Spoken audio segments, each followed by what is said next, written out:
Well, hello, and welcome to week 18 of Aftershock Weekly. This week we're going to talk about marketing to millennials. Is there anything more millennial than Dutch Brothers and white coffee? I don't even know what white coffee is. Before we get into it, let's talk about who millennials are. Millennials can be defined as born in the early 80s to born in the mid 90s. There's really no exact date for it, which is kind of funny because that's just like millennials, to where there aren't as many boundaries. So some people define it from 1980 to 1995, some from 91 or 81 to 90, from 81 to 96. Some people go back as far as 78. But generally, we're talking about people born in the early 80s to the mid 90s, and that's our millennial group. I happen to be a part of that group in the very early stages of it. I'm not going to tell you how old I am. So the first thing, before we get into it, that you need to understand is millennials marketing is pretty much all through this device. Right now, everything that you're doing, your campaigns and your messaging that you're trying to get across as a company is going to come through a phone. Granted, do they still watch TV? Absolutely. Do they still have desktops, laptops? Sure they do. But where they let their hair loose and where they're getting their information, how they communicate, is through their screen on their phone every time. So, first off, knowing your audience, millennials value authenticity. Authenticity and organic is extremely important to them, and anything that's not, they see as companies they don't want to do business with. Let me give you an example of an authenticity that really helped the company rebound. You'll remember that Chipotle had an E. coli breakout a little while back, and that could have been disastrous. Many companies would have completely gone out of business. Well, what they did was they addressed the problem, they shut down their stores, they fixed it, they made sure that that was not an issue anywhere else, and then they reached out to the public and said, hey, come in for a free burrito on us.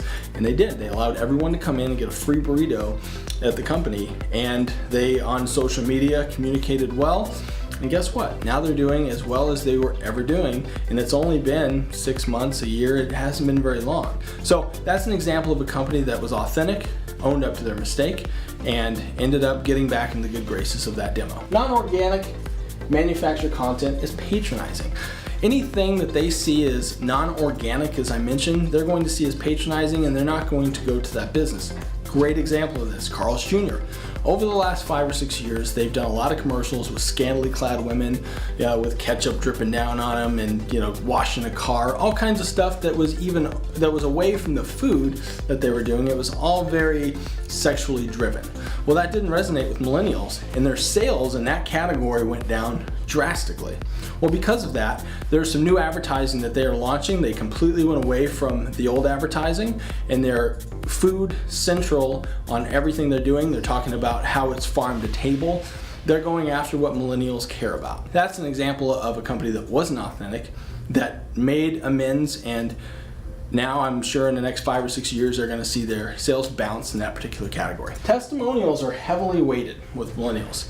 To them, they want to know that their inner circle has had a decent experience, and they'll look at other people that are in their age range to know that that experience has happened. So they'll want to look at the Yelps and Google and Facebook reviews and see if their friends have tried something before they're going to jump in and try it for themselves.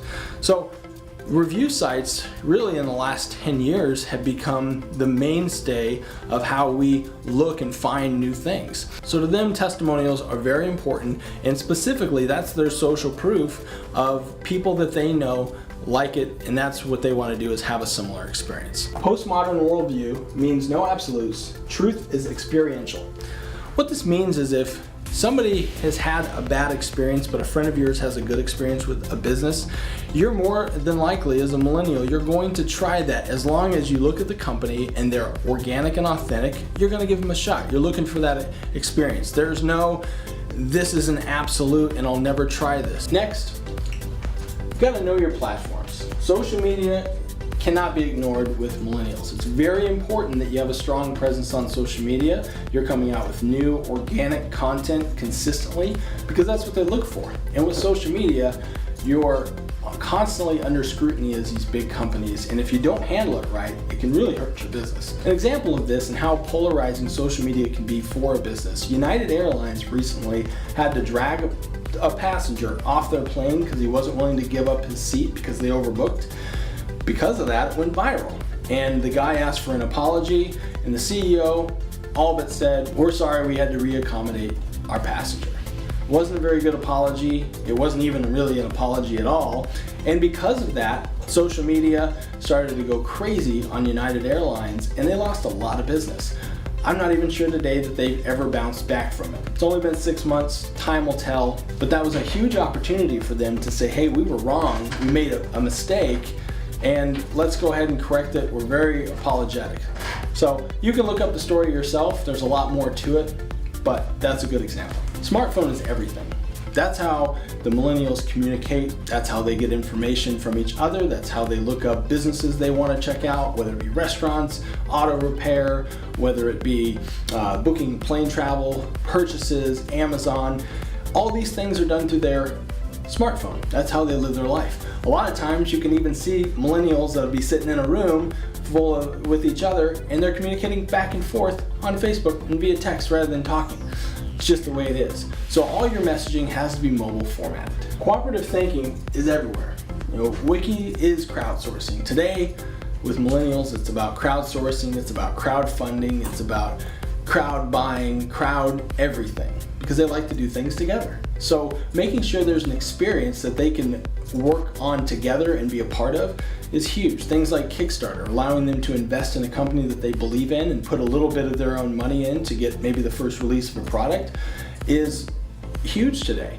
Allowing them to be able to crowdsource information. Wikipedia, that's what it is. It's a gigantic pool of people that will make edits on a specific subject or topic, and they'll continue to make changes so that you're getting the best information. And nobody's really paid for that. Those are the types of things that have changed over the last 10 to 15 years. For example, cause marketing. You saw companies like Tom's Shoes and the like get huge because what they did is said, hey, any purchase you do or your friends do, we're going to give a small portion to buying another pair of shoes for someone in need. And that was a brand that took off like crazy because they extended themselves to the millennials and said, hey, we know that you want to see companies giving back and doing good, and we'll do that. Companies like Starbucks, they do the Red Cup Day that donates proceeds to AIDS research. And Coca-Cola does one to where a certain percentage goes to protect polar bears. They use polar bears in a lot of their commercials. So those are just a couple of examples, but cause marketing has really become something that the millennials have grasped onto. They want their dollars to make a difference. So if you can use your company and make a difference in other businesses or nonprofits' lives, millennials will like that. These are just a few tips for marketing to millennials. Thanks for tuning in. We look forward to seeing you next week. Please give us a like, and we'll end with a quote.